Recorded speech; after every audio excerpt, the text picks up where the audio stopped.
Hetuesit fillojnë me numërimin e bimëve narkotike dhe heqjen e tyre. Gjithashtu fillon edhe shkatërimi i laboratorit të drogës e po ashtu ventilimi i cili në balkonin e banesës ishte vendosur brenda një kuzhine për të mos rënë në sytë e personave të tjerë.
Operacioni i prokurisë së Prizrenit dhe njësive të antidrogës përfundon me të arrestuar.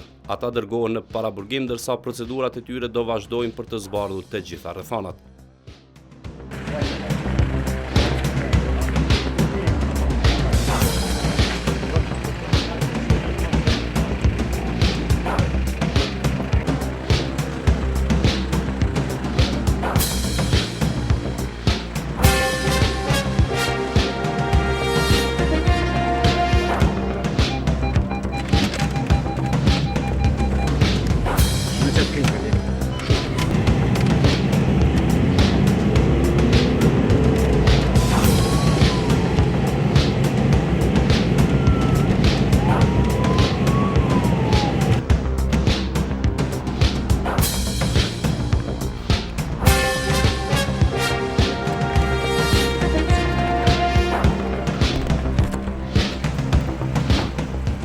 Prokurori kthehet në zyrën e tij për t'i pritur edhe informacionet e tjera të cilat mundsuan që në fund në Prizren e Prishtinë të arrestohen 7 persona të dyshuar lidhur me këtë hetim.